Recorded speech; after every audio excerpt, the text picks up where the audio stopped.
commence une nouvelle série ce soir. Ce sera sur les évolutions de tous les PP qu'on a interviewés cet été. Savoir ben, si avec le marché porteur qu'il y a eu, ils ont gagné des sous, s'ils ont évolué leur manière de trader, ou s'ils se sont inspirés d'autres personnes pour évoluer. Ce soir, on reçoit Timka. Bonsoir. Bonsoir, bonsoir à tous. Donc nous, on s'est vu en août, hein, Voilà. en Donc on, août. on discutait à l'époque, tu nous expliquais que toi tu faisais moitié analyse fondamentale, moitié analyse technique, hein, c'est ça?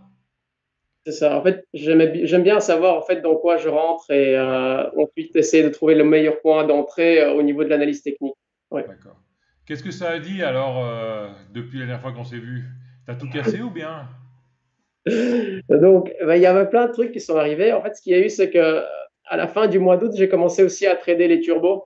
En Ouais, fait, j'ai commencé à m'intéresser parce que il y avait le marché, en tout cas le Nasdaq, qui n'arrêtait pas de monter, il n'arrêtait pas de monter. Je me suis dit à un moment donné, ce serait vraiment intéressant de profiter justement de cette montée pour le shorter. Et donc, j'ai commencé à le shorter ouais. grâce à des, ce qu'on appelle des puts. Tu Et fais en des gros, puts sur action ou des puts sur indice? non, sur indice, sur le Nasdaq lui-même. Ouais.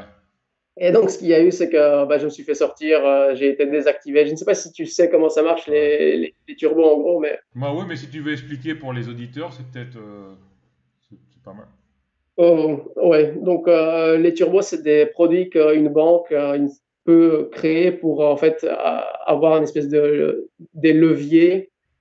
En fait, c'est des produits de bourse, mais fabriqués par la banque qui te permettent d'avoir des leviers sur un indice, Hmm. sur les matières premières, sur l'argent, l'or, et sur des D'accord. actions également. La plupart, souvent, des grandes actions, des grosses capitalisations plutôt que les petites. Et donc, en gros, on peut dire qu'on joue contre la banque, en fait, contre son produit contre nous. Et le problème des turbos, c'est qu'il y a une barrière de désactivation. Donc, si l'action monte ou Ouais. l'indice monte ou il descend sous un certain niveau, on perd entièrement la mise de départ. Et donc, je me suis fait comme ça sur le Nasdaq. En fait, moi qui avais shorté le Nasdaq, je me suis pris une barrière de désactivation Ouais. à 1000 quelque chose, alors qu'il n'arrêtait pas de battre le record, le record sur record. Et Mhm. voilà, c'est ma première, disons, claque. Et ensuite, j'ai eu pareil sur Argenix, aussi une biotech belge qui aussi était record sur record. Mhm. Pour moi, j'ai essayé Ouais. d'analyser fondamentalement la boîte et pour moi, elle était beaucoup trop haut. Et d'ailleurs, juste après que je m'étais fait sortir, elle a commencé vraiment à baisser. Ouais. Disons que fondamentalement, j'avais pas tort, mais le timing était très mauvais. Et surtout, le problème des turbos, c'est qu'il faut vraiment bien savoir gérer ses tailles de position. Ce n'est pas une action comme une autre. Tu joues contre une banque, tu as des barrières de désactivation, donc il faut vraiment faire gaffe. Il faut surtout diminuer le risque en diminuant la taille de position. C'est peut-être le premier conseil que je pourrais donner à ceux qui veulent commencer à faire joujou avec les turbos. Ouais, Parce mais que je l'ai appris. ouais, en fait, quand tu prends un turbo, tu joues presque 10 fois. C'est des leviers 100, quoi, en fait, les turbos sur indice. C'est-à-dire que quand l'indice il fait 0,1, toi, tu gagnes 1 euro normalement quand tu joues. Ouais, c'est pas comme ça aussi simple. En fait, ce qu'il y a, c'est que plus tu te rapproches de la barrière de désactivation, plus le levier il augmente. Et donc, quelque part, tu augmentes le risque, mais tu augmentes aussi le potentiel de hausse. Et bon, plus le levier est grand, plus tu risques aussi de perdre, et tout simplement. Donc et plus Ouais. tu t'éloignes de la barrière, plus ton levier diminue. Ah, mais justement, en levier, il faut pas, en turbo, il faut pas penser en pourcentage ou en levier, il faut penser en combien tu vas gagner du point. C'est-à-dire que si tu as un turbo qui vaut, je sais pas, qui vaut 2 centimes, bah, tu vas en prendre pour 50 euros. Si tu as un turbo qui vaut 2 euros, tu vas en prendre pour 500 euros. Et c'est toujours du point que tu vas gagner en fait. Et la mise que tu as de départ, c'est juste la mise, quoi. Moi, j'ai fait des turbos, hein, je me suis fait avoir aussi. Mais j'ai compris ça après par la suite, hein. Mais oui, moi aussi, en fait, j'ai fait des erreurs de débutant, tout simplement. Et voilà, bah, ça m'a appris. Maintenant, je continue, mais vachement avec des leviers beaucoup plus faibles. Et Ouais. j'essaie de diminuer mes tailles de position, comme j'ai dit. Je prends des boîtes assez solides. Là, je pense qu'en ce moment, il y a moyen de jouer quand même sur quelque chose d'intéressant comme bon, Airbus, Total, tout ça, je pense que ça, Hmm. c'est du solide malgré le contexte. Et Euh, pourquoi es-tu passé au turbo alors? Parce que tu gagnais pas assez ou parce que qu'est-ce qui s'est passé? non, mon objectif, c'était de vraiment. Je trouvais que le Nasdaq en particulier, c'était vraiment exagéré sa valorisation.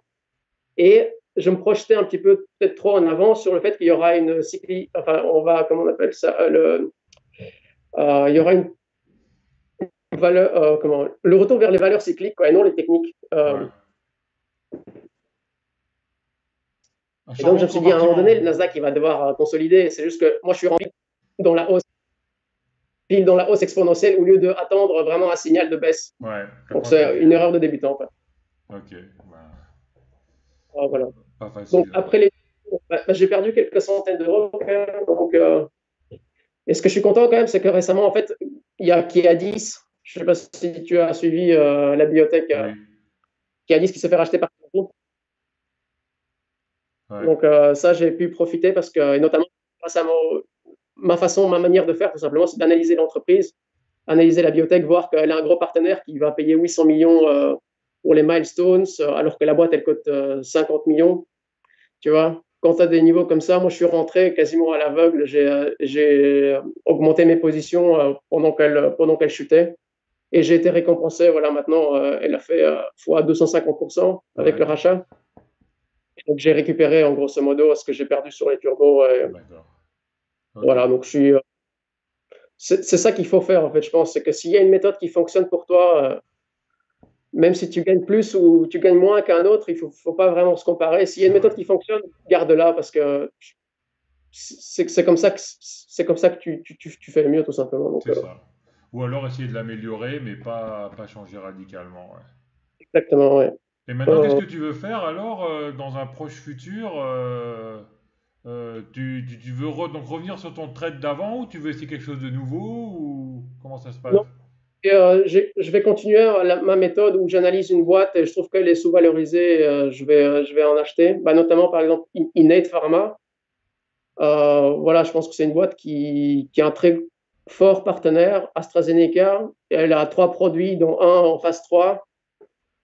Elle est complètement, enfin, selon mes calculs, elle est sous-valorisée. Elle a 200 millions en cash. Mais on en a parlé aussi à l'interview précédente. Mhm. Entre-temps, bon, il est vrai, elle s'est un peu écrasée, vu qu'il y a eu un amendement à leur partenariat avec AstraZeneca, mais ça reste pour moi très très solide. Et moi, j'ai mon stop qui a fonctionné à ce moment-là, donc je n'étais pas très déçu. J'en ai récupéré plus bas. Et là, j'attends qu'il se passe, enfin, qu'elle publie des résultats cliniques, qu'il y a des milestones qui soient payés, que j'ai honnêtement confiance en Innate Pharma. Je la vois un petit peu comme Kiadis, qui avait un gros partenaire, qui avait des milestones à payer, et le partenaire a dit, OK, au lieu de les payer, Je je vais vois. juste racheter, et puis c'est plus simple. Ok, Et je super. vois très comme ça. Mais ce qui était marrant, c'est que j'ai revu mon interview, Ouais, et j'ai voulu voir en fait qu'est-ce qui s'est passé justement avec les boîtes desquelles on a parlé. Et donc notamment, on a parlé de Safe Orthopedics, je ne sais pas si tu te souviens. ouais, Voilà, bah, entre-temps, je regardais, elle a perdu 50% de la valeur, et je disais bien que c'était une boîte qui n'arrêtait pas de perdre de la thune. ouais, Donc voilà, ça confirme. On avait parlé de DBV, ouais, DBV qui cotait sous la valeur de son cash. Et d'ailleurs, elle est revenue récemment sous la valeur de son cash. Et cette fois-ci, j'ai pu profiter. Donc, elle a fait un bond de 50, 70 ou un truc comme ça. Donc, uhum, j'étais très content de pouvoir profiter de ça. Il y a peut-être juste, il y a Quantum aussi qui s'est bien repris. ouais, Mais par contre, il y a DroneVolt, là, elle est passée de 7 cents à 28 cents là en ce moment. Donc ça, c'était pas mal. Je l'ai complètement loupé. Mais bon, ça, c'était plutôt un avis personnel. J'ai plus confiance dans le management. Donc je ne regrette pas d'avoir loupé cette belle hausse. Donc personnellement, je compte juste continuer à faire à ma manière, analyser la boîte, savoir dans quoi je rentre. Et voilà, ça me paye en fait. Je gagne de l'argent comme ça. Donc ouais. je, je ne souhaite pas vraiment changer de méthode. Ce que je peux toujours améliorer, c'est qu'on en a parlé aussi à l'entretien, c'est comment bien sortir par contre. Et notamment sur Quantum, en fait, j'ai profité de la hausse, mais je suis sorti un peu trop tôt à 3,76. Mhm. Là, elle a continué à monter. Donc voilà, ça c'est encore un truc que je dois encore un petit peu améliorer, c'est savoir bien sortir au bon moment. Parce que rentrer, je pense que je rentre pas très mal en soi. Mais voilà, ça, c'est un truc à améliorer. Ok. Ben, merci pour tout, Tim. Et puis on se revoit dans 6 mois ou avant alors. Oui, on va faire un résumé de la situation ouais, dans 6 mois. O- Si on o- survit. ok, merci, Tim. Ciao. Salut, merci.